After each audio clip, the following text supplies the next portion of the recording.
40년 전 이루지 못한 첫사랑.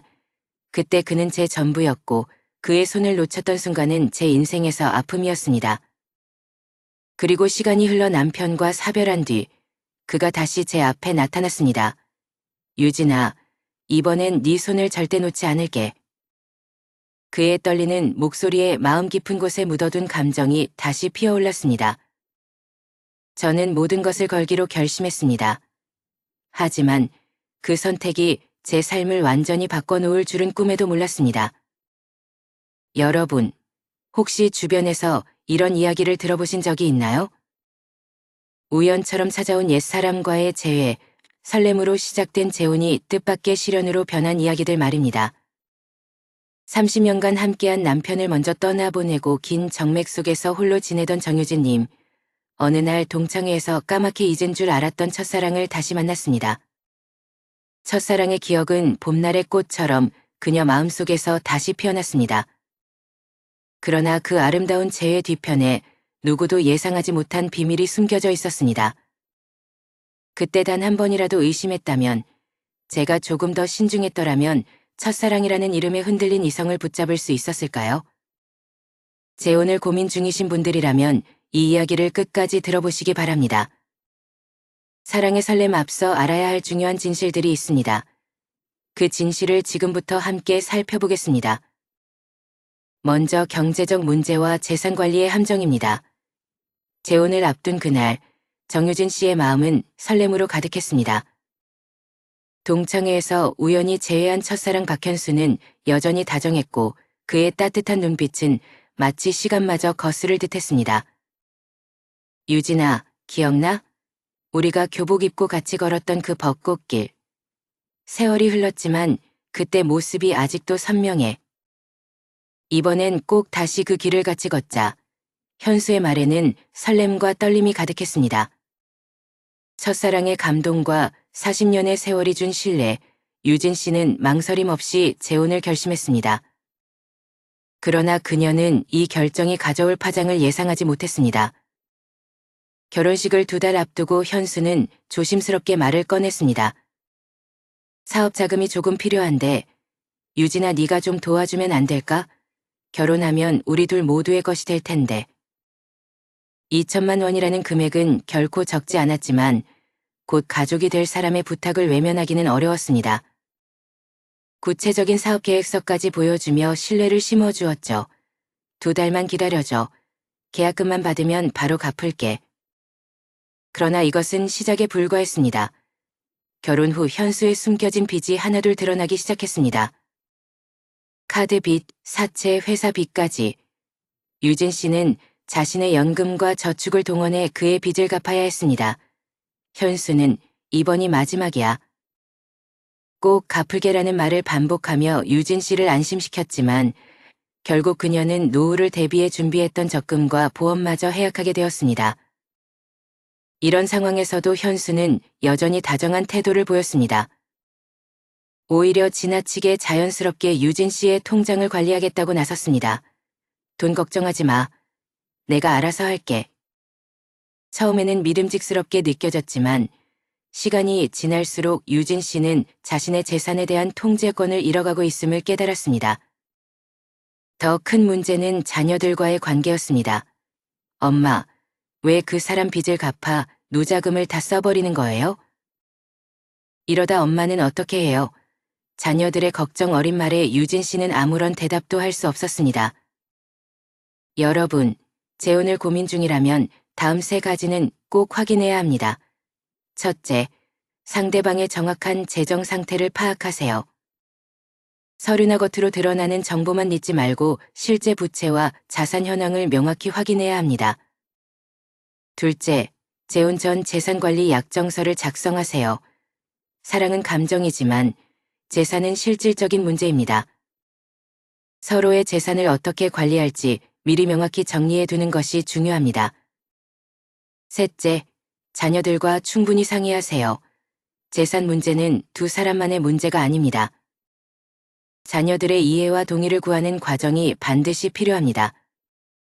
이제와 생각해보면 그때 더 꼼꼼히 확인했어야 했어요. 사랑이라는 감정에 눈이 멀어 기본적인 것들을 놓친 대가는 단지 재산 문제에 그치지 않았습니다. 얼마 지나지 않아 더 큰 시련이 찾아왔으니까요. 재혼 후 찾아온 건강 문제와 간병의 무게, 과연 정유진 씨는 어떤 선택을 하게 되었을까요? 감기겠지 하며 넘겼던 기침 소리가 거실에 울려 퍼진 건 결혼한 지 석 달이 되어 가던 겨울날이었습니다. 매일 아침 다정한 목소리로 유진 씨를 깨워주던 박현수였지만 그날은 달랐습니다. 새벽부터 기침이 멈추지 않았고 평소 걷던 거리도 힘들어 보일 만큼 숨이 가빠 보였습니다. 당신, 병원에 가봐야 할 것 같아. 유진 씨의 걱정 어린 말에도 현수는 미소를 지으며 괜찮다고만 했습니다. 하지만 그날 밤 갑작스러운 호흡곤란으로 응급실에 가면서 상황은 완전히 달라졌습니다. 폐 기능이 많이 떨어져 있네요. 이전 진료 기록을 보니 만성 폐쇄성 폐질환을 오래 앓고 계셨군요. 담당 의사의 말에 유진 씨는 충격을 받았습니다. 현수가 결혼 전부터 중증 폐질환을 앓고 있었다는 사실을 그제야 알게 된 것입니다. 미안해, 유진아. 네가 걱정할까봐 말하지 않았어. 결혼 전부터 약은 먹고 있었는데. 병실에 누운 현수의 말에 유진 씨는 화를 낼 수도, 그렇다고 위로의 말을 건넬 수도 없었습니다. 결혼 전에 건강검진 결과를 보여달라고 했을 때 대수롭지 않게 넘겼던 순간이 떠올랐습니다. 그때부터 유진 씨의 하루는 완전히 바뀌었습니다. 아침 6시 첫 번째 약을 챙기며 하루가 시작되었습니다. 아침, 점심, 저녁으로 이어지는 수많은 약들과 기관지 확장제를 놓치지 않으려 알람을 맞추고 산소 포화를 수시로 체크하며 살아가는 일상이 이어졌습니다. 주 2회 병원을 다니고 밤에는 기침 소리에 잠을 설쳤습니다. 유진아, 오늘은 좀 나은 것 같아. 밥도 맛있고 현수가 호전된 것처럼 보이는 날도 있었습니다. 하지만 폐렴이 반복되면서 상태는 점점 악화되었고 결국 산소호흡기 없이는 생활이 어려워졌습니다. 엄마, 이러다 엄마도 쓰러지셔요. 요양보호도 알아보세요. 딸의 간절한 말에 유진 씨도 간병의 부담을 덜고 싶었지만 바닥난 재정 탓에 도움을 구하는 것조차 어려웠습니다. 병원비와 약값은 매달 걱정거리였습니다. 결정적인 순간은 어느 늦은 밤 찾아왔습니다. 기침 소리에 잠에서 깬 유진 씨가 물을 가지러 간 사이 현수가 화장실에 가려다 넘어지고 말았습니다. 그날 이후 입원과 퇴원을 반복하는 생활이 시작되었고 유진 씨의 건강도 급격히 나빠지기 시작했습니다. 엄마, 제발 병원 갔을 때 진료 한번 해보세요. 엄마도 많이 힘들어 보이세요. 딸의 간곡한 요청에 병원을 찾은 유진 씨는 고혈압, 불면증, 우울증 진단을 받았습니다. 남편을 간호하느라 자신의 건강은 뒷전으로 밀려났던 것입니다. 지금 생각해보면 그때 저는 정말 아무것도 몰랐어요. 재혼 후 간병이 이렇게 힘들 줄은 몰랐습니다. 사랑하는 사람의 고통을 지켜보는 것도 괴로웠지만 시간이 지날수록 저의 삶도 함께 무너지는 것 같았어요. 젊었을 때라면 어땠을까요? 서로를 간호하며 살 수 있을 거라 생각했지만 현실은 너무나 달랐습니다. 유진 씨의 이야기는 우리에게 중요한 교훈을 줍니다. 재혼을 결심하기 전에 서로의 건강 상태를 정확히 파악하는 것이 중요합니다. 만약의 상황에 대비한 의료비 계획이 없으면 사랑만으로는 극복할 수 없는 어려움이 찾아올 수 있습니다. 하지만 건강 문제는 시작에 불과했습니다. 유진 씨를 더 큰 절망으로 몰아넣은 것은 자녀들과의 관계였습니다. 과연 무슨 일이 있었을까요? 엄마, 현수 아저씨에 대해 알게 된 게 있어요. 퇴근 후 찾아온 큰딸의 표정은 평소와 달랐습니다. 평소라면 현관에 들어서자마자 엄마 뭐 먹었어? 라며 밝게 안부를 물었을 텐데 그날은 달랐습니다. 첫 번째 부인과 이혼하시고 2달 만에 바로 재혼하셨대요. 그리고 이번이 벌써 3번째 결혼이라고 하더라고요. 딸의 말에 유진 씨의 가슴이 덜컥 내려앉았습니다. 현수는 이혼한 적이 있다라고만 애매하게 이야기했을 뿐 그 이상의 얘기를 하지 않았습니다. 유진 씨도 첫사랑을 다시 만났다는 설렘에 깊이 묻지 않았던 것이 후회로 다가왔습니다. 전에 아는 분이 현수 아저씨를 알고 계시더라고요. 그분 말씀이 현수 아저씨 전 부인 모두 재산 문제로 이혼하셨다고 하네요. 엄마, 혹시 지금 통장이나 재산 관리는 어떻게 하고 계신 거예요? 딸의 물음에 유진 씨는 답하지 못했습니다. 얼마 전 현수가 통장 관리는 내가 해줄게라며 자연스럽게 말했던 순간이 떠올랐기 때문입니다. 이런 대화가 오가는 사이 현수의 건강은 더 나빠졌고 병원비가 늘어나면서 양쪽 자녀들 사이의 갈등도 깊어졌습니다. 처음에는 조심스럽게 의견을 나누던 자녀들이 점점 날카로운 말들을 주고받기 시작했습니다. 엄마, 솔직히 말씀드릴게요. 아빠가 돌아가신 지 이제 겨우 2년이에요. 그동안 우리도 많이 힘들었는데 이제 엄마의 재혼을 받아들이려고 했지만 이런 상황은 너무 속상해요. 큰딸의 눈에 맺힌 눈물을 보고 유진 씨는 자신의 선택이 자녀들에게 어떤 상처를 주었는지 깨달았습니다. 명절은 더욱 어려운 시간이었습니다. 추석을 앞두고 현수의 둘째 아들이 먼저 연락해 왔습니다. 어머님, 이번 추석에 저희 집에서 보내세요. 아버지 건강도 안 좋으니까요. 같은 시각 유진 씨의 아들도 전화를 걸어왔습니다. 엄마, 이번 추석도 우리 집에서 보내실 거죠? 애들이 할머니 보고 싶어 해요. 양쪽 자녀들의 마음을 모두 헤아리고 싶었지만 현실은 너무 복잡했습니다. 결국 추석 당일 오전에는 현수 자녀들과 오후에는 자신의 자녀들과 시간을 나누기로 했습니다. 하지만 이마저도 서로의 불만으로 이어졌습니다. 동서, 어머님이 우리 집에는 2시간밖에 안 계셨는데 그쪽 집에선 저녁까지 계시네요. 현수의 며느리가 유진 씨의 며느리에게 보낸 문자 한 통이 양가 자녀들의 단체 채팅방을 달구고 치열한 갈등으로 번졌습니다. 병원비와 재산 문제를 둘러싼 갈등은 날로 깊어졌습니다. 엄마 돈이 다 병원비로 나가고 있잖아요. 아니, 왜 엄마가 모든 걸 다 책임져야 하는 거예요? 유진 씨의 아들은 참다 못해 목소리를 높였습니다. 이에 현수의 큰딸이 나섰습니다. 그럼 어쩌라는 건데요?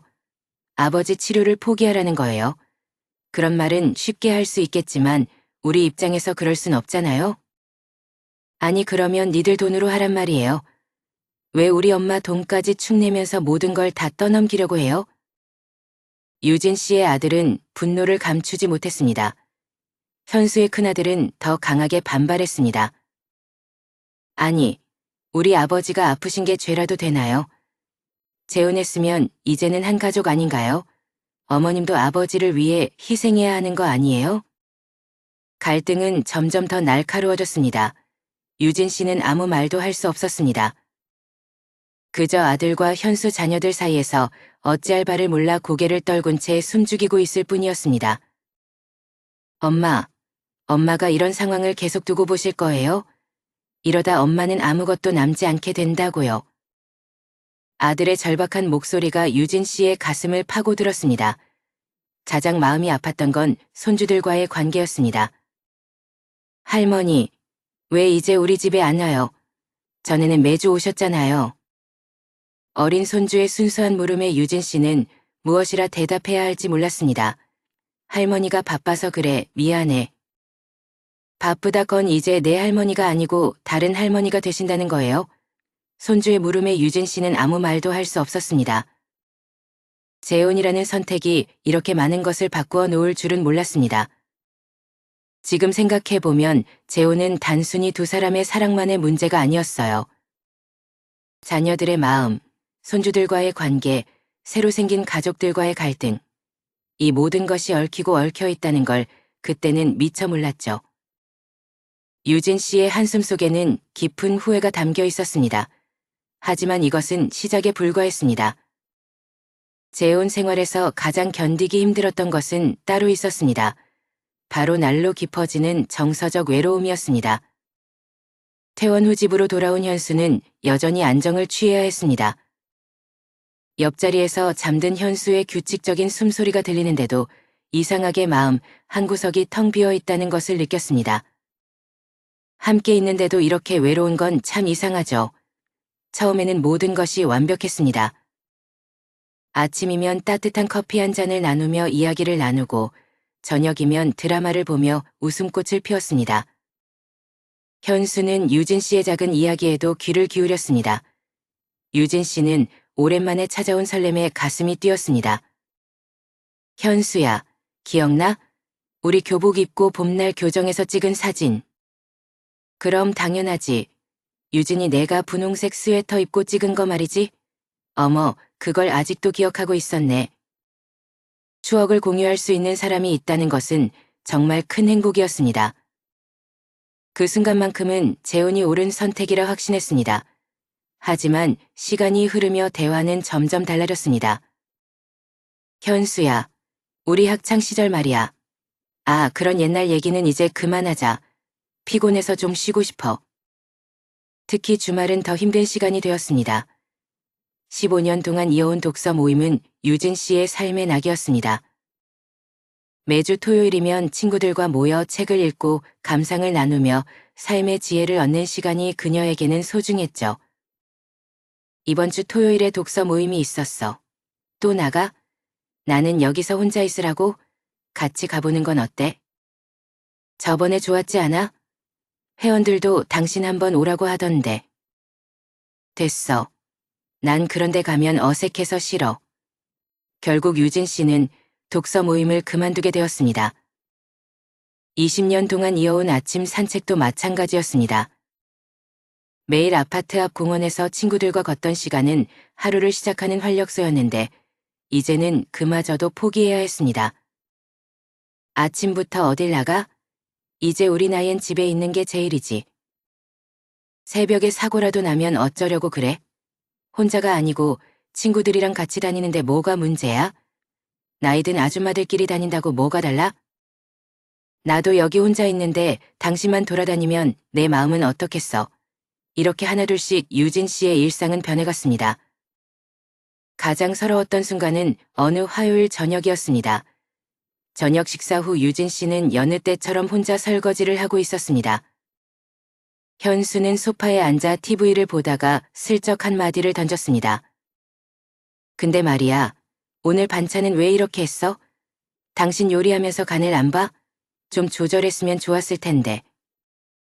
이제는 우리 나이도 생각해야 하는데 당신은 그런 걸 신경 안 쓰는 것 같아? 그리고 집안 공기가 왜 이렇게 건조하지? 가습기 좀 틀어주면 안 돼. 당신도 여기서 같이 사는 거잖아? 현수의 말 한마디 한마디가 마치 유진 씨가 부족한 사람인 것처럼 느껴지게 만들었습니다. 그의 말 속에는 항상 묘한 비난과 핑계가 섞여 있었고 유진 씨는 점점 더 자신이 잘못한 것 같다는 생각에 사로잡혔습니다. 싱크대 물소리가 유난히 크게 들리는 순간 참았던 눈물이 조용히 흘러내렸습니다. 내가 정말 부족한 걸까? 내가 뭘 잘못한 걸까? 스스로를 탓하는 마음이 더욱 깊어졌습니다. 현수는 그런 유진 씨의 뒷모습을 보면서도 TV 소리를 더 키우며 무심히 말했습니다. 유진아, 표정이 왜 그래? 예민하게 굴지 말고 좀 웃어. 나는 그냥 당신을 위해 말하는 거잖아. 하지만 그 말마저 유진 씨의 마음을 더 아프게 할 뿐이었습니다. 그 순간 유진 씨는 깨달았습니다.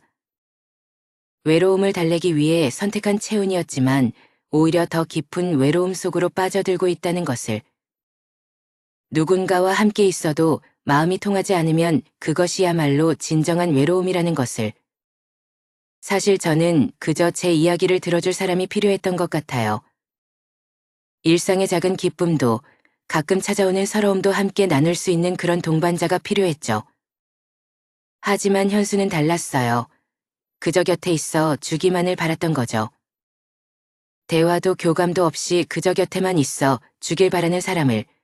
하지만 이것이 전부는 아니었습니다. 유진 씨를 더 힘들게 했던 것은 일상의 작은 자유마저 하나둘씩 사라져 가고 있다는 것이었습니다. 유진 씨의 하루는 새벽 5시에 시작되었습니다. 30년 넘게 이어온 규칙적인 생활 습관이었습니다.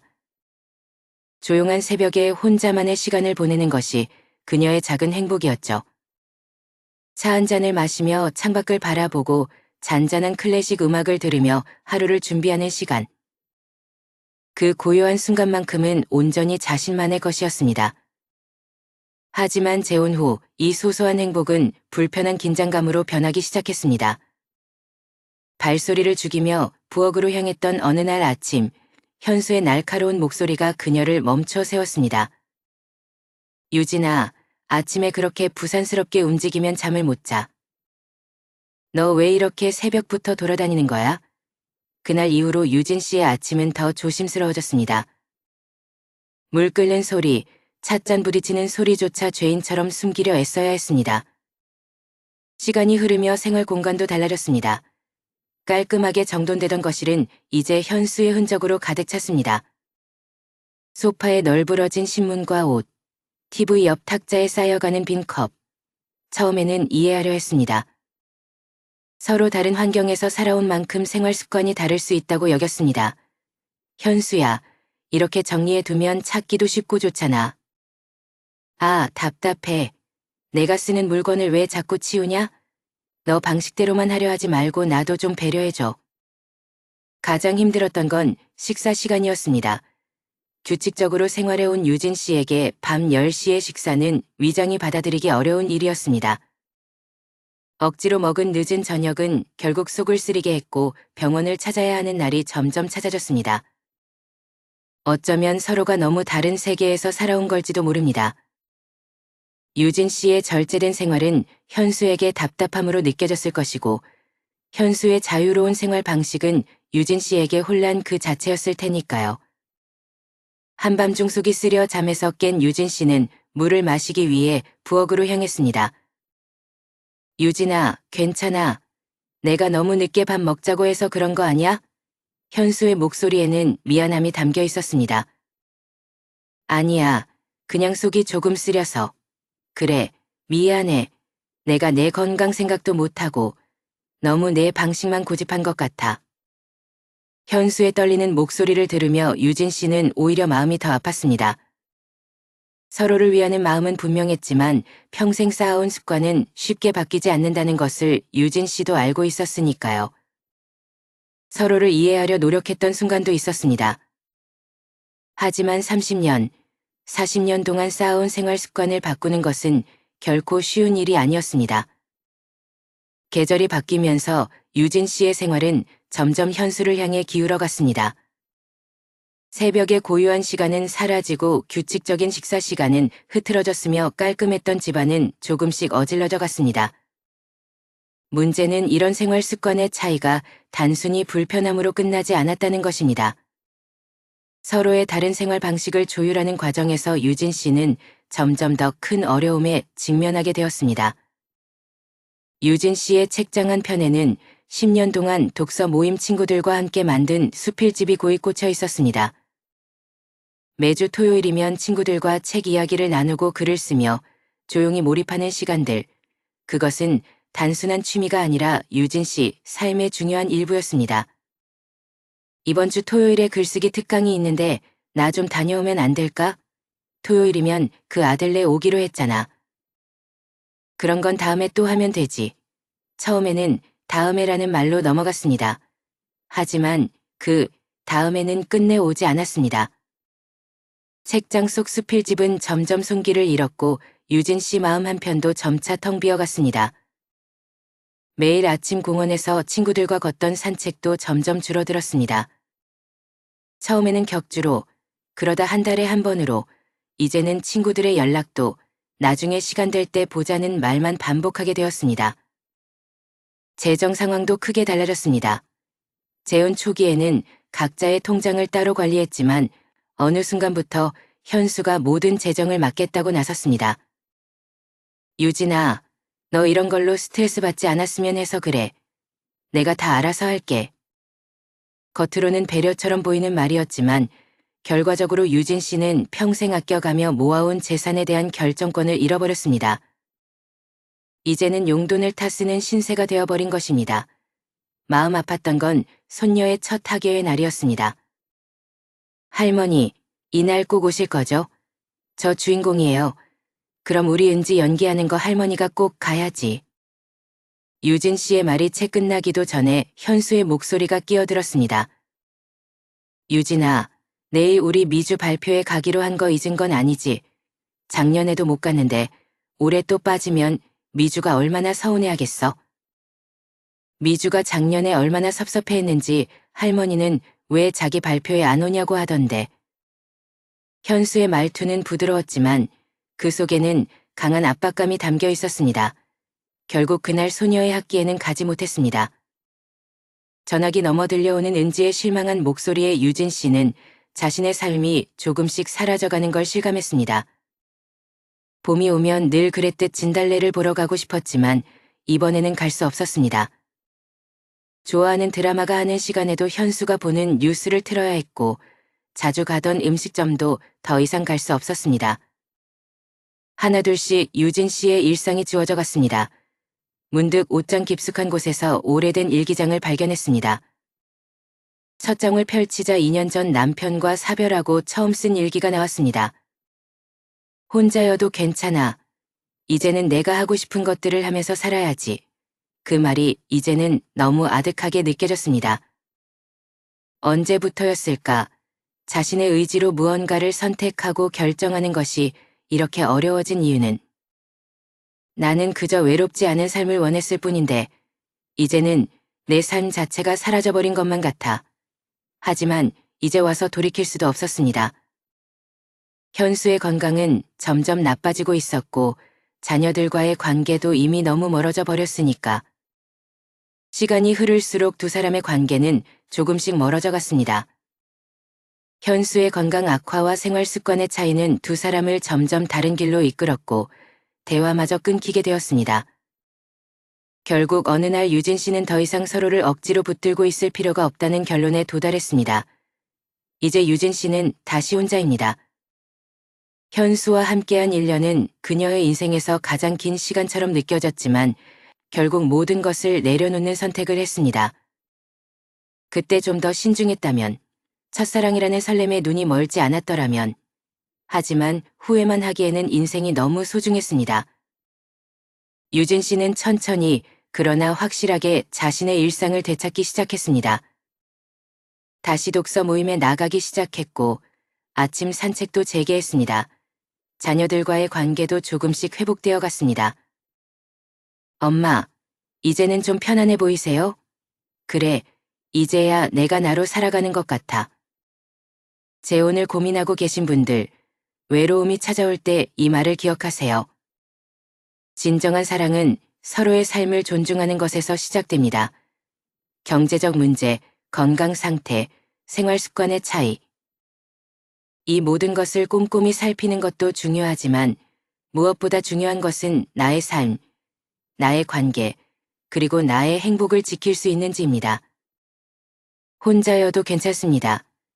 당신에게는 이미 충분히 아름다운 인생이 있으니까요. 자녀들과의 관계, 손주들과의 추억, 오랜 친구들과의 우정, 이 모든 것들이 당신의 삶을 빛나게 만드는 보석들입니다. 이제는 알겠어요. 혼자가 외로운 게 아니라 내가 나를 살지 못하는 게 진정한 외로움이라는 거요. 유진 씨의 마지막 말처럼 우리에게 필요한 건 누군가의 사랑이 아니라 나 자신을 위한 사랑이 아닐까요? 재혼이 나쁜 선택은 아닙니다. 하지만 단 하나의 선택을 위해 당신의 모든 것을 잃지 마세요. 당신의 삶은 그 자체로 충분히 아름답고 의미 있으니까요. 외로움은 잠시 찾아오는 감정일 뿐, 그것이 당신 삶의 전부가 되어서는 안 됩니다. 취미든 운동이든 봉사든 당신이 진정으로 원하는 삶을 찾아가세요. 그것이 바로 당신이 지켜야 할 진정한 행복입니다. 더 많은 삶의 지혜를 나누고 싶습니다. 여러분의 소중한 이야기도 댓글로 꼭 들려주세요. 그리고 이 메시지가 더 많은 분들에게 전해질 수 있도록 구독과 좋아요, 알림 설정까지 꼭 부탁드립니다. 그리고 이 영상을 소중한 분들과 공유해주세요. 여러분 모두 더 건강하고 행복한 노후를 맞이하시길 진심으로 바랍니다. 감사합니다.